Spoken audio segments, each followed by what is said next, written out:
दोस्तों, अगर आपने कोई लोन लिया है, लोन में कोई किसी प्रॉब्लम की वजह से कोई डिफॉल्ट हो गया है और आपके पास जो रिकवरी वाले परेशान करते हैं, साथ साथ में आपके पास कुछ चिट्ठी नोटिस जैसे कुछ पत्र भेजते हैं, जिसमें आमतौर पर एक पत्र आता है लोक अदालत का नोटिस, जिसमें डिस्ट्रिक्ट जज साइन करते हैं और आपको एक तारीख दी जाती है कि आप उस तारीख पर पहुंचे।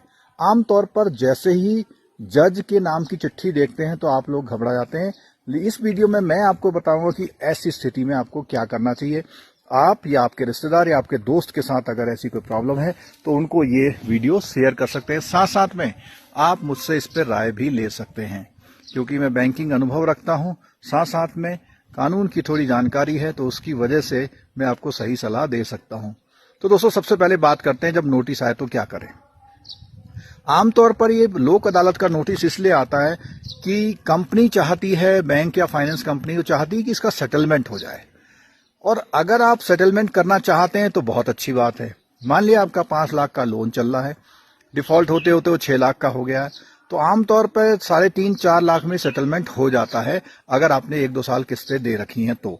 या आप उनसे रिक्वेस्ट कर सकते हैं कि इसका टाइम बढ़ा दिया जाए जिससे मेरी ईएमआई कम हो जाए, क्योंकि अगर आप ईएमआई में कंटिन्यू करेंगे तो आपको हर महीने 15-20 हजार जाएंगे। सेटलमेंट करेंगे तो हो सकता है 3-4 लाख रुपए 6 महीने में देने पड़े।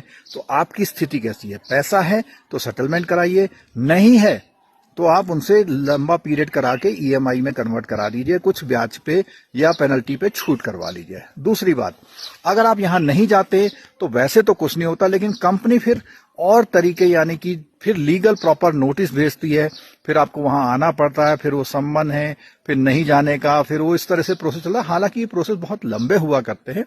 तो अगर आपको लोक अदालत का नोटिस आए तो मेरी समझ से वहां जाना जरूर चाहिए।